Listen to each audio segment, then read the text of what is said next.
আমি একটা একটা প্রতিজ্ঞা আপনাদের সামনে করতে চাই। আমাদের নেতা প্রথমে ডিসেম্বর বলেছিলেন, পরবর্তীতে বর্তমান অন্তর্বর্তীকালীন সরকার প্রধানের সাথে আলাপ আলোচনা করে আমরা জানতে পারি ফেব্রুয়ারিতে উনি রাজি হয়েছে। উনি রাজি, আমরা রাজি। এই ফেব্রুয়ারি থেকে যদি একদিনও পেছানোর চেষ্টা করে এই সরকারকে 1 ঘন্টা আমরা রাখবো না। আরে ভাই, আপনারা কারা? আপনারা অন্তর্বর্তীকালীন সরকার। আপনাদের ম্যান্ডেট কি? কিছুই না। আপনারা কোন বিপ্লবী সরকার না। আপনারা সেটা গঠন করতে ব্যর্থ হয়েছেন।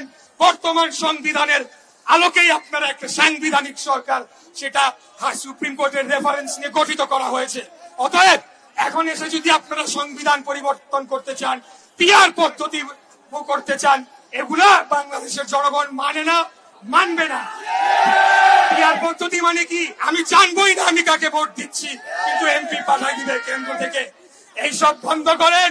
আমি আবারও বলছি, বাংলাদেশ জাতীয়তাবাদী দল বিএনপি একটি গণতান্ত্রিক রাজনৈতিক দল। আমরা দীর্ঘদিন লড়াই সংগ্রাম করেছি শুধুমাত্র একটা সুষ্ঠু সঠিক নির্বাচন ব্যবস্থার জন্য।